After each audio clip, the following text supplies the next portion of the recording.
Este es un programa de filosofía por televisión. Ustedes se preguntaron por qué estamos aquí. Yo existo porque pienso. El hombre piensa. Es el lugar en el cual todos los saberes son pensados. Descartes es un héroe del pensamiento.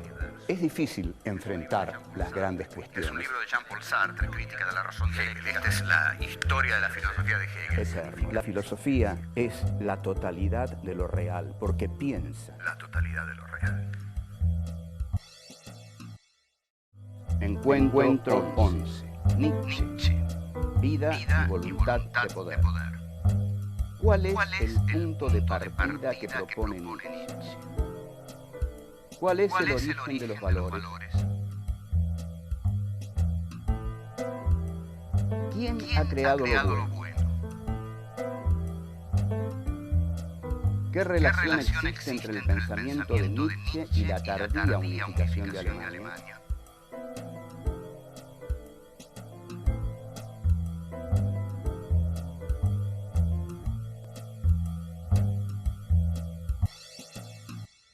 En el anterior encuentro estuvimos viendo la filosofía de Karl Marx. El pensador que vamos a abordar ahora es un pensador, ante todo, digamos, que bigote no le faltaba. Como ustedes pueden verlo, acá el querido loco de Turín, se le dice así porque ahí enloqueció y realmente llevó una vida de muchos sufrimientos. Paso a hablar un poco de la enfermedad de Nietzsche, porque me estoy dispersando, pero no importa, es un dispersa interesante.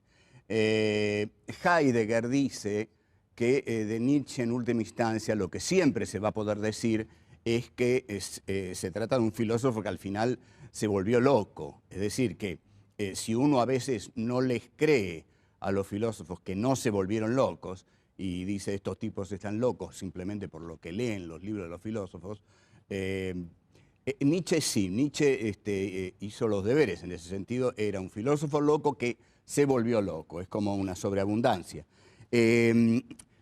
Parece que se trató de una especie de sífilis mal curada, esto no está claro. Karl Jaspers, que era médico, que escribió un notable libro sobre Nietzsche, investigó mucho su enfermedad y no llegó a esa conclusión tan contundente, que se tratara de una sífilis mal curada. Bueno, sea sífilis mal curada o no, el caso es que a partir de 1889, 1890, Nietzsche entra ya en un cono de sombra del que no habrá de salir.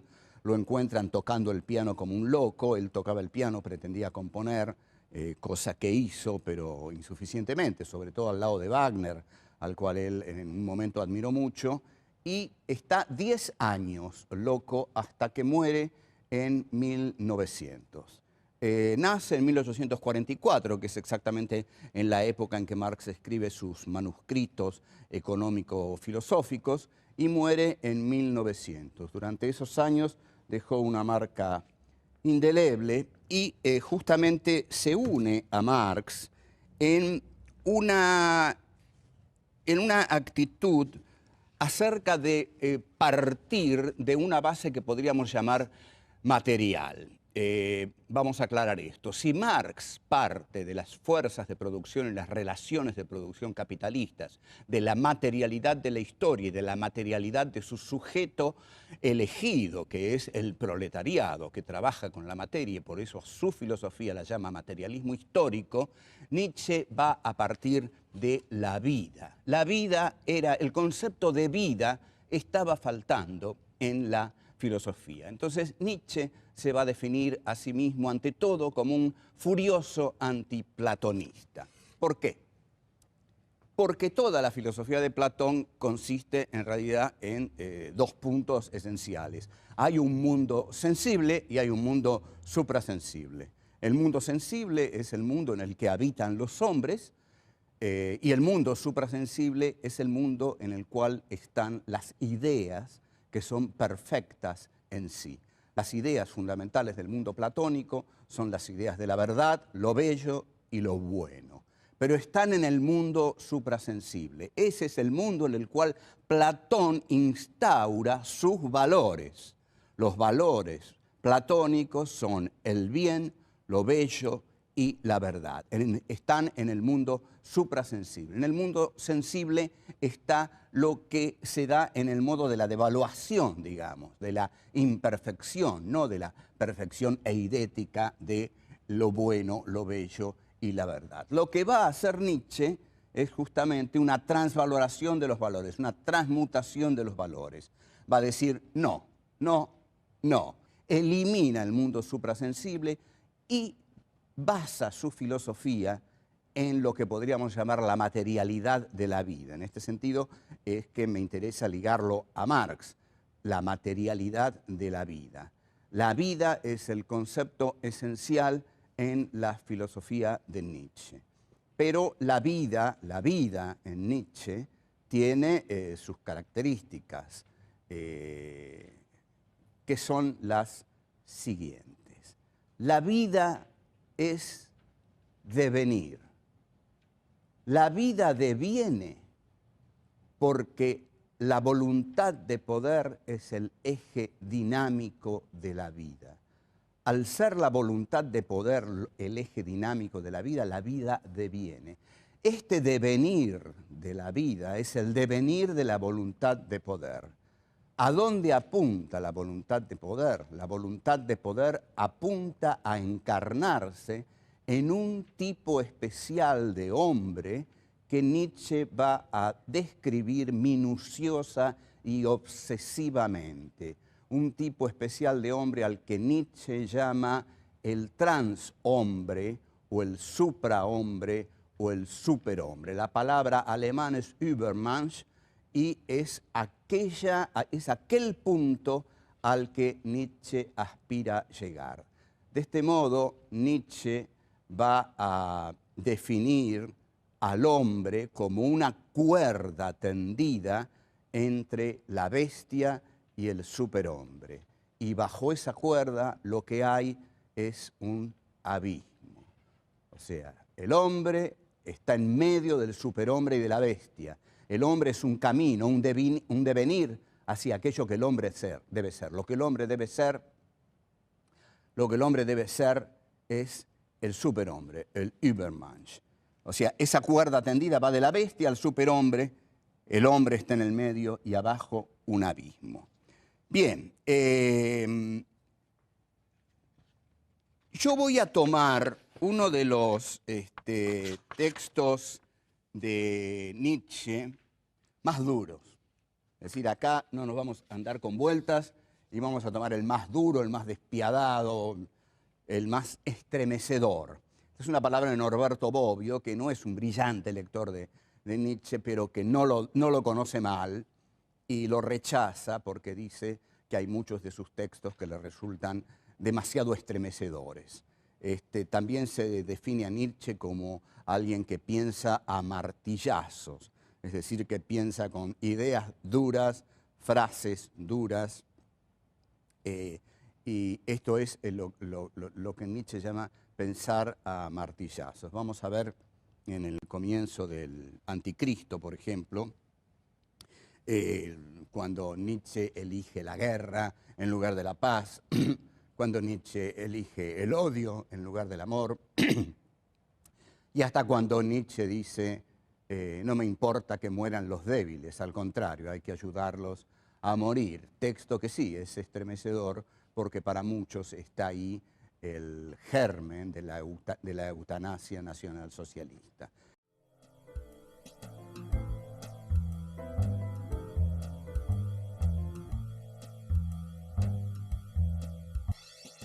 El texto que voy a tomar de Nietzsche es La genealogía de la moral. La genealogía de la moral es un texto, por supuesto, que trata de los valores morales, que es algo que pareciera como que todos tenemos resuelto, que todos sabemos qué es la moral. Pero Nietzsche va a pensar por moral algo bastante distinto a lo que eso que él llama la burguesía, los lectores de periódicos, esa gente común que odiaba el alemán cotidiano, odiado furibundamente por Nietzsche, el incapaz de llegar a los extremos, el incapaz de arriesgarse, el incapaz de acercarse a la locura, a lo dionisíaco, ya vamos a ver qué es esto, ese hombre totalmente apolíneo, es decir, totalmente racional, totalmente diseñado, totalmente trazado por la sociedad burguesa a la que pertenece, es el hombre del cual Nietzsche va a abominar. Ese hombre no es el que va precisamente a encarnar la moral que Nietzsche va a diseñar en su libro La genealogía de la moral. La palabra genealogía funciona aquí como en tanto búsqueda de los orígenes, ¿no? La genealogía es ir en búsqueda de los orígenes. ¿Qué sería entonces una genealogía de la moral? Una genealogía de la moral es ir en búsqueda de los orígenes de la moral. ¿Cómo nacieron las palabras que dan estructura al pensamiento moral de la sociedad burguesa del siglo XIX, que es la de Nietzsche? Bueno, eso es ir precisamente en búsqueda de las fuentes. En esa búsqueda de las fuentes, Nietzsche cuenta, en el preciso inicio de este libro, Nietzsche cuenta que a los 13 años se preguntó por el problema del mal. Es una buena edad para preguntarse por el problema del mal, y en cualquier otra edad que usted o yo nos preguntemos por el problema del mal, no lo vamos a poder solucionar, el problema del mal. Lo único que sabemos es que el mal está en todas partes y hasta diríamos que es el protagonista de la historia, pero el origen del mal es realmente difícil de decidir, aún apelando a los relatos de la Biblia, ¿no? Pero lo que dice Nietzsche es que en principio él le atribuyó a Dios el mal, lo cual es un comienzo harto evidente, es decir, Dios es el creador del ángel caído de Mefistófeles, entonces en tanto creador de Mefistófeles, Dios habría creado el mal. Bueno, no nos detengamos demasiado en estas cosas que son muy sencillas para la altura en que estamos en nuestro curso, y vamos entonces a ver qué es lo que hace Nietzsche con la moral. Nietzsche odia al cristianismo, detesta al cristianismo. Su libro se llama El Anticristo, es el anticristianismo. ¿Qué es lo que detesta en el cristianismo? Detesta la blandura, detesta la compasión, detesta la piedad, detesta el ascetismo, detesta los valores sacerdotales. Es un tipo Nietzsche que exuda vida, exuda vitalidad, dionisismo. Les debo la aclaración de dionisismo, que es fundamental para todo esto. Pero bueno, se vuelve furibundamente contra los valores cristianos. Los valores cristianos son, por supuesto, como dije, la compasión, la moral cristiana. Para él son valores blandos. Hay que buscar valores duros, y los valores duros los va a buscar en el medio de los hombres duros. Los hombres duros para Nietzsche son los guerreros. Los guerreros también van a ser los aristócratas. Entonces, Nietzsche viene en busca de la posibilidad, que cree muy cierta, de instaurar otros valores basados en otros principios. Los valores que viene a instaurar, primero, ante todo, va a buscar su genealogía, va a buscar el origen de esos valores. Si nosotros habíamos visto que en Platón había un mundo suprasensible, Nietzsche no va a buscar los valores en el mundo suprasensible, sino que lo va a buscar en el mundo sensible, sanguíneo, brutal, casi en el mundo de las aves de rapiña, en el mundo de los guerreros. Entonces, lo que va a decir es que la palabra bueno existe porque desde los griegos los aristócratas se dieron a sí mismos la capacidad de nombrarse los veraces. La aristocracia griega se designaba a sí misma como los veraces. ¿Quiénes son los veraces? Los veraces son aquellos cuya palabra es la verdad. Cuando la aristocracia griega decía algo, esa era la verdad. De modo que ya tenemos cuál es la fuente nutricia de la verdad. Es el aristocraticismo griego.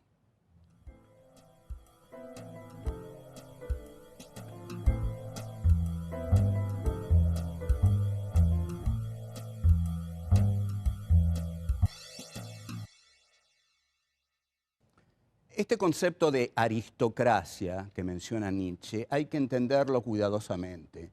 No se trata de una clase social, al menos para Nietzsche. Para Nietzsche se trata de una clase espiritual o en todo caso de un elemento filosófico espiritual. La aristocracia, más que una clase social, es aquel estamento de la sociedad, indudablemente alto, pero alto por su capacidad de espíritu, que es capaz de crear las verdades. Es decir, nosotros los veraces, quiere decir, nosotros somos los que creamos la verdad con nuestros conceptos. De esta aristocracia griega, Nietzsche se siente heredero, y a esta aristocracia griega es a la que se remite para pensar la genealogía de la moral. Hay un concepto muy interesante que introduce y muy claro, que es el de el patos de la distancia. Nosotros habíamos visto en Marx el patos de la indignación. Son dos patos totalmente distintos. Si Marx exigía la pasión de la indignación, si Marx exigía que nos indignáramos ante la injusticia, lo que Nietzsche pide de sus aristócratas es que se indignen en tanto desdén de lo bajo, de lo vulgar, de lo plebeyo, ¿no? El patos de la distancia es esa distancia que la aristocracia pone entre ella y lo plebeyo, entre ella y lo vulgar, entre ella que es capaz de dar nombre a las cosas por el solo hecho de nombrarlas, de crear las verdades por el solo hecho de enunciarlas. Entonces, esta clase espiritual, filosófica y hasta ontológica, porque crea el ser, mantiene un patos de la distancia frente a la burguesía vulgar de los lectores de periódicos del siglo XIX que Nietzsche desdeñaba, y también contra los plebeyos, es decir, contra las clases proletarias, las clases pobres, a las que Nietzsche desdeñaba profundamente. Hay aquí el sentimiento de una clase superior que tiene el derecho de reinar sobre las clases inferiores. Tengamos en cuenta algo, aquí Nietzsche se ha alejado por completo de Dios. Nietzsche no está pensando en Dios, justamente tampoco menos está pensando en el Dios del cristianismo y menos todavía en Jesús. Los valores de la compasión, del amor al prójimo, los valores del autosacrificio, del ascetismo, son todos valores caídos, los valores blandos del cristianismo que detesta Nietzsche. Sus valores van a ser los de la dureza, los de los guerreros, sus valores van a ser los de la guerra, justamente, y vamos a ver todavía valores más despiadados que va a reclamar Nietzsche. O sea que tenemos que lo bueno entonces surge de la aristocracia y la nobleza. Lo bueno es lo que dicen los aristócratas. Lo malo es lo que dicen los que no son aristócratas, tanto los torpes burgueses, los toscos burgueses, como el oscuro mundo del plebeyaje proletario. El origen del lenguaje también se lo atribuye Nietzsche a los aristócratas, porque dice que los aristócratas, en tanto nombran a las cosas, les están dando el nombre a las cosas. O sea que ubicaría en la aristocracia griega aún incluso el origen de ese lenguaje. Bueno, estas son las etimologías de las palabras bueno y malo para Nietzsche. Bueno es lo que dicen y hacen los aristócratas, es decir, aquellos en los cuales el espíritu se ha depositado, aquellos que representan los valores más altos del espíritu humano, pero estos valores no son esencias vaporosas, esa cosa que se entiende por el alma. No, estos valores son valores carnales, valores vitales, valores de la voluntad, valores de la vida, valores del devenir de la vida, valores de la conquista, valores de la guerra, valores del coraje, etcétera, etcétera. La palabra malo va a ser para Nietzsche todo aquello que señale a los inferiores. Los inferiores son por sí mismos malos, porque justamente son inferiores, no pertenecen a la aristocracia de los guerreros, porque esta va a ser en última instancia la más clara definición de la aristocracia que va a dar Nietzsche. La aristocracia es siempre guerrera. La aristocracia va a ser lo que va a llamar más tarde el ave de rapiña y con más exactitud la bestia rubia. El vikingo, el samurái, que todo esto va a confluir. No lo quiero adelantar, pero como se estarán dando cuenta ustedes, todo esto va a confluir en el Tercer Reich, es decir, los nacionalsocialistas, toda esta era una materia prima riquísima para el Tercer Reich y efectivamente se apropiaron de ella. Uno no sabe si Nietzsche fue nazi, pero se parecía bastante.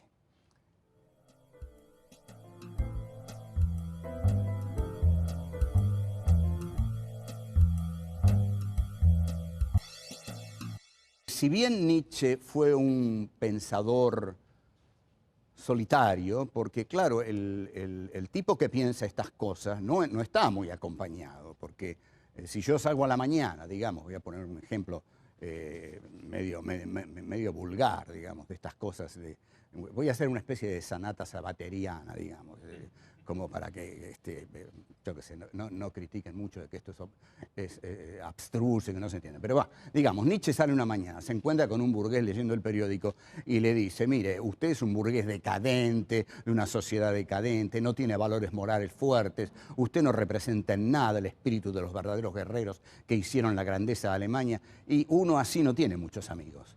No, indudablemente va perdiendo un montón de amigos. Entonces, efectivamente, era un pensador solitario y hay algo muy conmovedor en Nietzsche. Era un pensador enfermo, era un hombre enfermo y era un hombre que tenía una relación, aunque esto no tiene por qué explicar su filosofía, pero tenía una relación muy conflictiva con su madre y otra todavía más conflictiva con Elisabeth Förster Nietzsche, que era su hermana, y que es la que va a dar forma final a la que se pretende sea la obra cumbre de Nietzsche, que es La voluntad de poder. Bueno, si bien Nietzsche era un hombre solitario, su pensamiento lo vamos a situar históricamente, porque Nietzsche, lo quiera o no cualquiera de los filósofos que nosotros hemos abordado en estos encuentros, todos ellos estaban en medio de una historia. Todos ellos habían nacido en medio de una coyuntura histórica que los había determinado. No que los había determinado en la modalidad del determinismo inapelable. No, todos fueron libres, pensaron libremente, superaron el entorno de su tiempo. Pero Nietzsche está en medio de una historia. La historia en la que surge Nietzsche es una historia muy compleja, que es la historia de la unidad alemana en el siglo XIX. Atención aquí, porque la tardía unidad de Alemania en el siglo XIX determina las dos guerras mundiales del siglo XX. Esto es gravísimo, entonces lo tenemos que entender bien.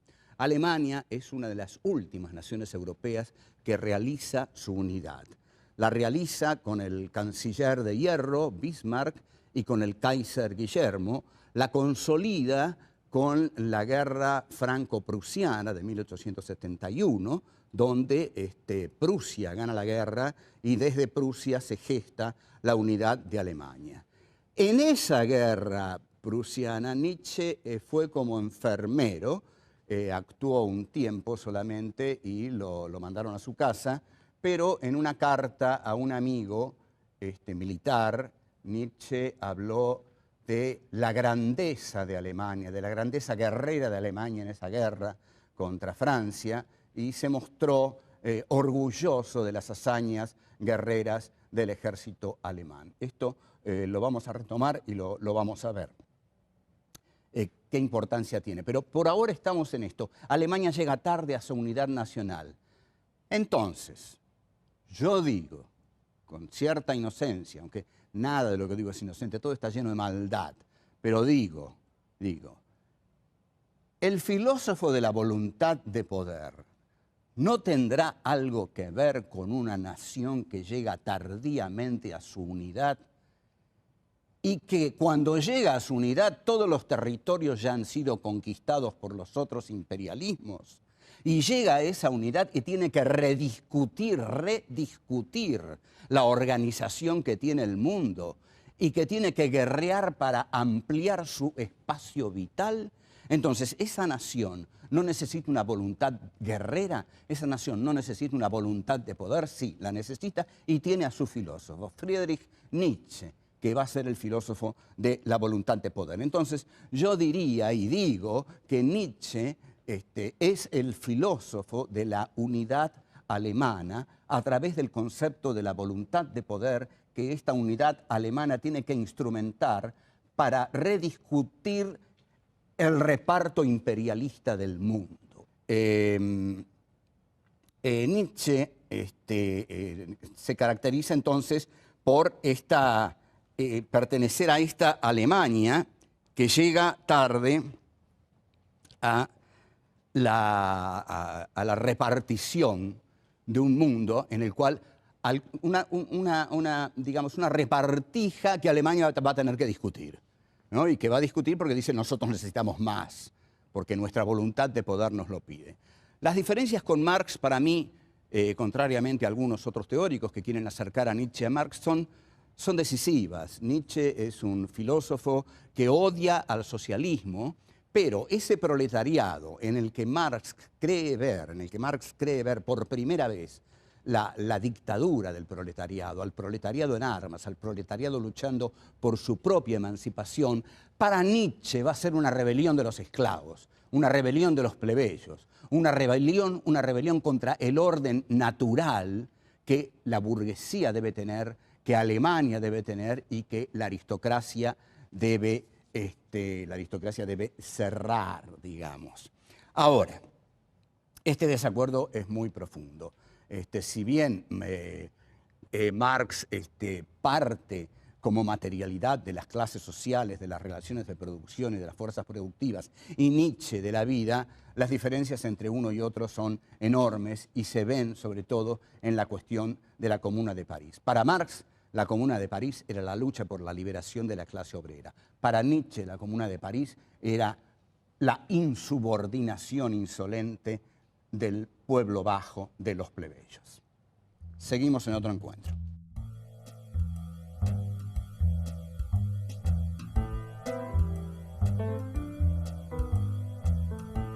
¿Qué importa nuestra guerra ante la enormidad del peligro rojo? El pathos de la distancia es esa distancia que la aristocracia pone entre ella y lo plebeyo, entre ella y lo vulgar. Nosotros somos los que creamos la verdad con nuestros conceptos.